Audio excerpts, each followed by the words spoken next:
Passei incólume, ou quase incólume, por essa dor maluca de bebê reborn. Uma coisa que eu já sei que existe há trocentos anos. Esses bonequinhos já tem um tempo, tem gente que trabalha com isso já há 20 anos.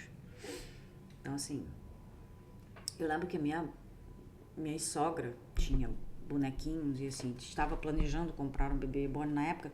Assim que começou, só que a minha cunhada teve um neném de verdade, então, assim, acho que ela meio que ficou sem muito, assim, né? Teve que cuidar do neném, resumindo a ópera. Apesar de ter conhecimento de causa, eu não sou profissional da área, eu não sou psicóloga formada, então eu não vou entrar no mérito de por que as pessoas têm essa necessidade extrema de cuidar de bonecos e de querer ter filhos e querer ter boneco. Tem mulheres, tem homens também, que têm coleção de bonecos. E, assim, mais do que simplesmente um hobby, que pode ser simplesmente um hobby, né? Pode ser também uma necessidade de cura, para usar o termo, né, mais genérico, de alguma coisa que a pessoa precisa ter, né, curar, enfim. Então eu não vou entrar nesse mérito. Mas eu falando, eu entrei, né, passei batido. E pensando nisso ao longo da semana, porque assim, eu passei batido mesmo, passei inclusive por alunos dentro de sala me perguntando, sabe aquele aluno que você sente que ele está querendo te provocar? Bem, professor, vai me entender agora. Aquele aluno que faz aquela pergunta para te pegar no pulo, para fazer você ter uma reação mais assim. E ele, lá, tá vendo? Eu consegui mexer nos botõezinhos da professora. Isso é uma sensação de poder muito grande.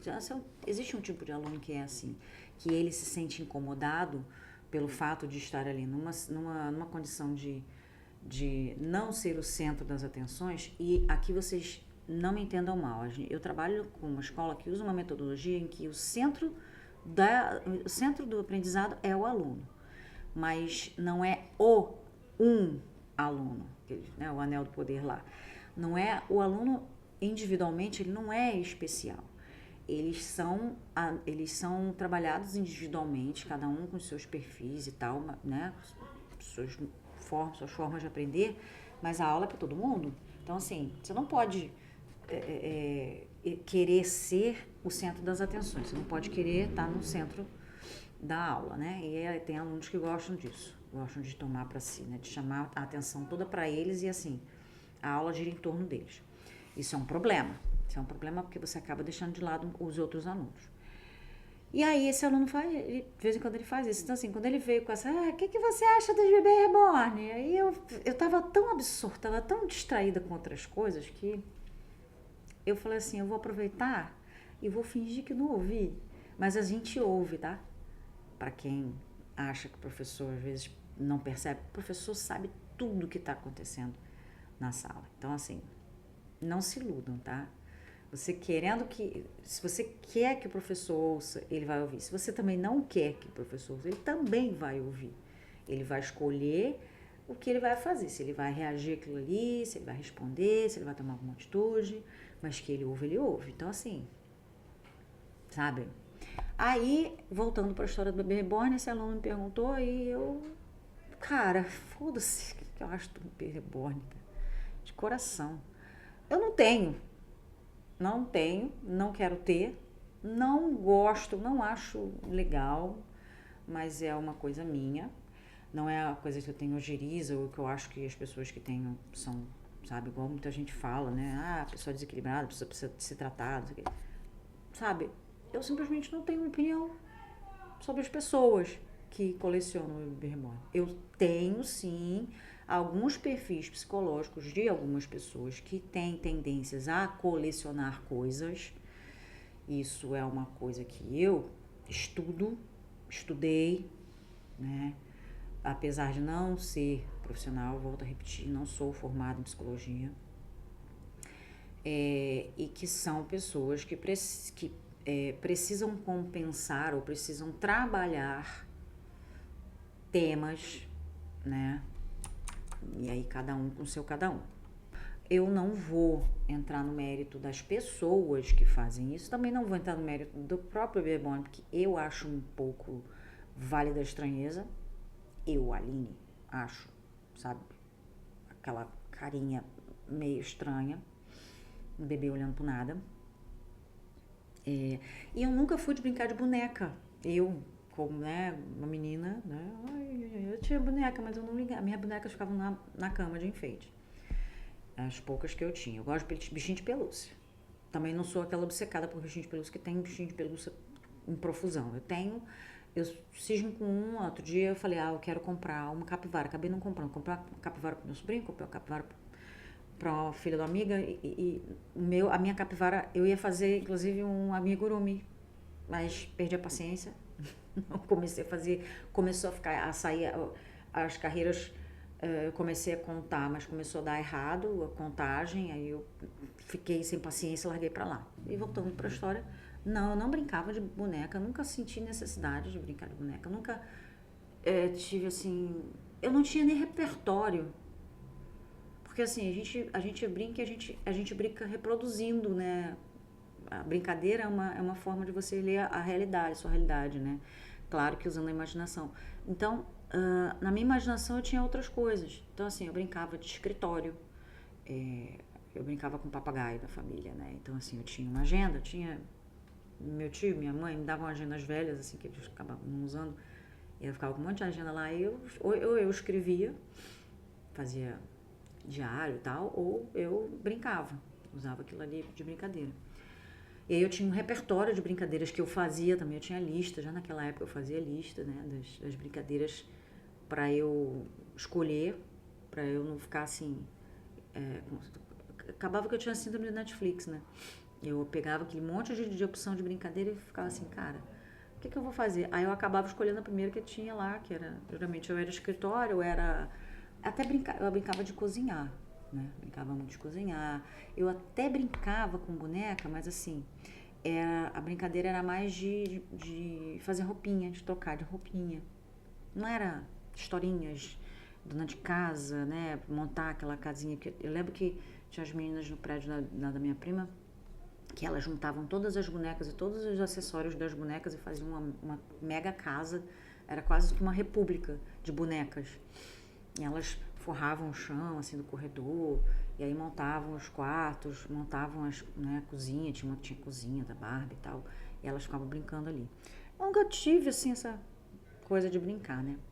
E depois que eu cresci, eu nunca senti também essa coisa, sabe?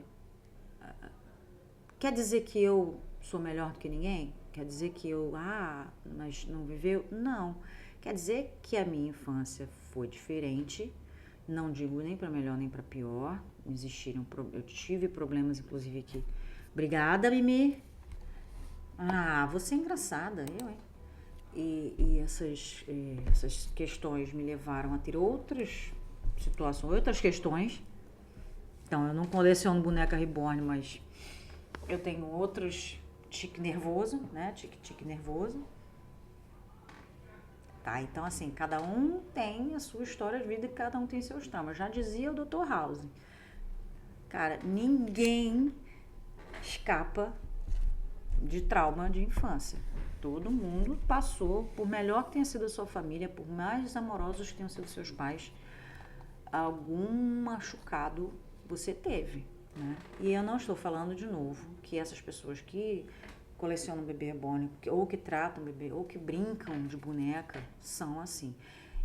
Principalmente porque, eu acho que também já foi bastante falado, os homens também fazem isso, né? As mulheres mesmo fazem isso com bonecos, jogos de tabuleiro. Eu conheço um professor que é louco, apaixonado, aficionado por jogos de tabuleiro. Ele tem uma coleção imensa de jogos de tabuleiro, e de jogos de tabuleiro é caro, quer dizer, são sempre hobbies bastante custosos, né? E assim, é um hobby, sabe? Somente isso. Então, assim, não julgo. Eu não julgo nem, olha, eu tenho, tem pessoas que não conseguem, porque quando fala assim, hobbies são caros, alguns hobbies são caros, são. E tem gente que passa sufoco para manter um hobby. Eu não julgo também essas pessoas, né? Então, assim, voltando à vaca fria, né? Passei batido por essa discussão, estou falando agora, mas não, nem é tanto por causa do bebê reborn em si, porque pra mim, daqui a uma semana ninguém vai lembrar dessa merda. E é assim que funciona. E a gente sabe que isso aí, na verdade, inclusive tem um vídeo do Meteoro falando sobre isso, telescópio, quem quiser ver, tá bem legal. Isso está sendo instrumentalizado, está sendo usado politicamente e é muito legal quando eu escuto alguém falar assim que eu não sigo política, igual como alguém que fala eu não sigo novela, como alguém que fala eu não gosto de futebol, né? Eu não tenho religião, porque diferente de religião, de futebol, de novela, a política influencia a sua vida. Ela vai voltar. Você ignora ela, você vira as costas para ela, mas ela vai voltar e vai morder teu rabo. Então, assim, você vai sofrer as consequências de não acompanhar, de não seguir a política, né? Porque é o mínimo que todo cidadão, que toda pessoa minimamente consciente deve fazer é se inteirar do que está acontecendo em termos de política. E se puder, que vá além, que passe a não só consumir aquele conteúdo, mas a atuar em cima dele. Então, discute com quem você conhece, vai para algum grupo que tem alguma forma de influenciar em algumas decisões. Então você vai procurar uma ONG, vai procurar um coletivo, vai procurar um partido que seja, vai procurar um sindicato e vai, no final, se organizar, que acaba sendo o objetivo da gente aqui. E assim, vai sem preconceito, sem pensar, né? Sou comunista, não. Não é você acompanhar a política não te faz comunista, né? E é até curioso que se pense assim, né? Porque as pessoas mais politizadas, que você vê, as pessoas mais atuantes na política, elas não são de esquerda, elas são de direita. A direita é o povo mais organizado que tem. E é esse o problema pra gente. Porque a direita não tá olhando pra gente. A direita tá olhando pra eles lá. Aquele núcleozinho lá, aquela minoriazinha. Mas porque eles são mais organizados? Não faz sentido. Sim, faz sentido porque os militantes deles são pagos. Os nossos militantes da esquerda, a maioria é voluntário. Faz no tempo livre. Inclusive, eu tô tendo maior dificuldade para chegar junto no partido que eu sou filiada para ajudar, para militar, porque a minha tarefa é brigada. E eu não tenho tempo para fazer brigada. É colar em evento, em manifestação. Manifestação é 4 horas, 5 horas da tarde. 4 horas, 5 horas da tarde eu estou na minha segunda turma de 4 turmas. Sabe, eu termino, minhas aulas acabam 9 horas da noite, às terças e quintas. Eu trabalho até às 9 da noite. E eu não trabalho perto de casa durante a semana. Então, assim, fica impossível. Agora, galera que está sendo paga para isso, fica mais fácil. Galera que é estudante e tem um horário mais flexível, como eu lá atrás tinha, eu participava do centro acadêmico da minha faculdade. Então tinha mais flexibilidade, não é que eu tinha mais tempo, eu tinha flexibilidade de tempo. Eu já estava ali dentro, né? Era no intervalo, tinha sempre uma janela, tinha sempre um horário vago que eu estava lá, né? E eu fazia, eu era coordenadora de comunicação, que é um negócio é um setor essencial de um centro acadêmico, de um diretório acadêmico. Então, precisa, né, de tempo, de dedicação. Enfim, por que eu estou falando de tudo isso? Porque se causou muito com essa coisa aí, e da forma errada, porque foi meio que desviado, e a galera que quis usar pro mal, usou pro mal, né? Ninguém foi beneficiado nessa história, nem o pessoal que faz, que se dedica a isso, nem quem não tá nem aí e que vai sofrer as consequências de determinados atos políticos que venham a ser tomados, decisões políticas que venham a ser tomadas com base nessa FIC aí, né, que a galera tá ficando meio lelé porque tá achando que bebê reborn é de verdade, então, né. Assiste o Telescópio, vocês vão entender que não é nada disso, né, enfim, é um hobby como outro qualquer, e o que eu acho curioso, né, é que todo mundo lembra de tudo que é versículo da Bíblia, mas não lembra de um versículo que, inclusive, claro, eles, se eu não me engano, eles estão em contextos diferentes, eles têm significados diferentes, mas não julgues para que não seja julgado. Para que não seja julgado. É a tradução, né, mais empolada ou a tradução mais livre, né? Cara, se aponta o dedo, tem 13 apontando para você, né? Então, assim, não julga outra pessoa, né? Primeiro que você não sabe da vida da pessoa, você não sabe o que está acontecendo de verdade. Às vezes você está vendo uma coisa que você tira uma conclusão que não é verdade. E depois porque, tipo, se você julga aquela pessoa tem todo o direito de julgar você, seja lá como ela queira. Ah, mas não pode? Claro que pode. A cultura do individualismo, ela tem feito, né, tem criado esse fenômeno muito curioso que é: eu posso tudo, o outro não pode nada, só que o outro também é eu. Não sei se vocês estão me entendendo. Eu sou a Aline. E você? Você sei lá, é um fulano, né? João, Bianca, enfim, Sabrina, qualquer, né? Pedro, Paulo, Joaquim, Eduardo, whatever. E você é um indivíduo. E você tem o seu pronome, que é eu. Todo mundo tem, né? Vem a polêmica do pronome, daqui a pouco eu vou fazer. Lacradora. Gente, pronome, primeira pessoa, eu. Todo mundo é eu. Todo mundo é um eu. Então, se eu falar assim, eu posso tudo, você não pode nada, né? Tô sendo bem radical, bem extremista aqui.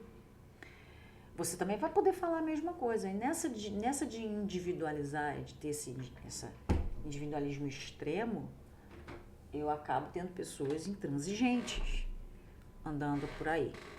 E pessoas que acham que têm o direito de criticar e, inclusive, de proibir que pessoas façam coisas que elas não fariam, sendo que não existe essa prerrogativa. Não é porque você não quer fazer que você tem o direito de proibir outra pessoa de fazer. A menos que seja uma coisa que afete ou outro. E aí, vocês percebem como é que essa questão do eu perde todo o sentido? Quando você vai falar, poxa, eu não vou abortar.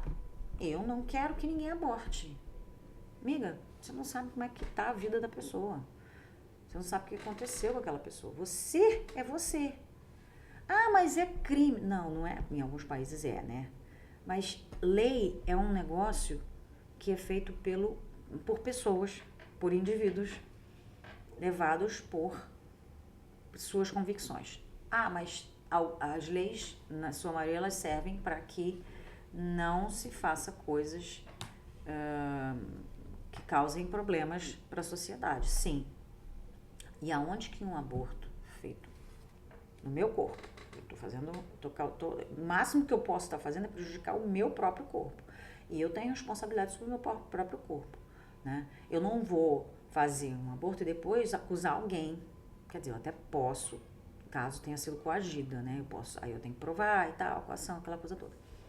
Mas eu não vou culpar ninguém por ter abortado. O máximo que eu posso fazer é assim, eu fiz sem ter conhecimento. Mas até isso, uma legalização do aborto resolveria. Por quê? Porque você vai ter previsto nessa lei um corpo de psicólogos, de médicos, de pessoas que podem orientar, assistentes sociais, que podem orientar essa pessoa no sentido de, não, peraí, você quer abortar por quê? O que aconteceu? Vamos lá. Né? E vou falar mais, é porque a gente aqui ainda não tem essa cultura, mas tem muitos países onde você não é nem questionada. Eu quero abortar, seu direito. Toma aí a sua pílula e você vai abortar. Tô falando aborto porque sempre vem nessa questão. E a gente estava falando do bebê reborn, então elas meio que se associam.